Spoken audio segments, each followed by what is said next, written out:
जेतेबेले ब्राह्मण जनक आखिरु लुह झरी पड़ा कारण से होउछंती परम भक्त जी सीना भक्त होइथिबो सी सीना प्रभुंक पाखकु जाई परिबो।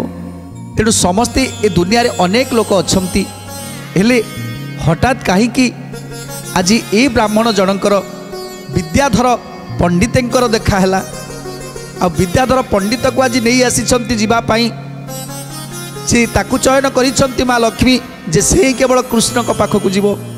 तेणु तांकर अनेक जन्मर तपस्या जहाँकि आज सिद्ध होगाकू जाउछि। तेणु आज कांदी पकाउछंती भक्ति भाव रे कांदी पकाउछंती। जेतेबेले रुक्मिणी कहउछंती ठीक अछि मोर कौन काम तबे मो पाखरु सुनो।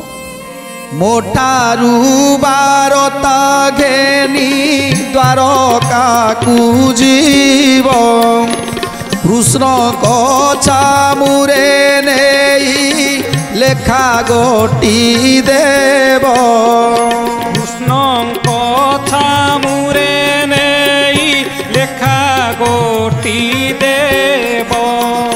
कृष्ण को चामुरे नेई लेखा गोटी देव।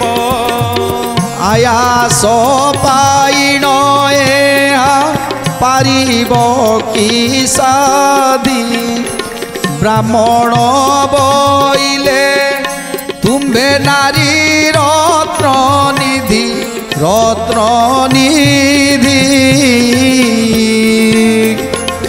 ब्राह्मण बोइले तुम्बे नारी रत्न निधि। ब्राह्मण बोइले तुम्भे नारी रत्न निधि। ब्राह्मण बोइले तुम्भे नारी रत्न निधि। प्रत्यक्ष जानिली तुम्बे लक्ष्मी ठाकुराणी दुख दारिद्र खंडई तुम्भर ए बाणी तुम्भ बाणी। दुख दारिद्र खंडई तुम्भर ए बाणी। दुख दारिद्र खंडई तुम्भर ए बाणी। दुख दारिद्र खंडई तुम्भर ए बाणी। आज ब्राह्मण कांदी पकेइले जे माँ रुक्मिणीकर ये जो मीठा मीठा कथा ये मीठा मीठा कथारे आज ताकर देहटा सिहरी उठिला।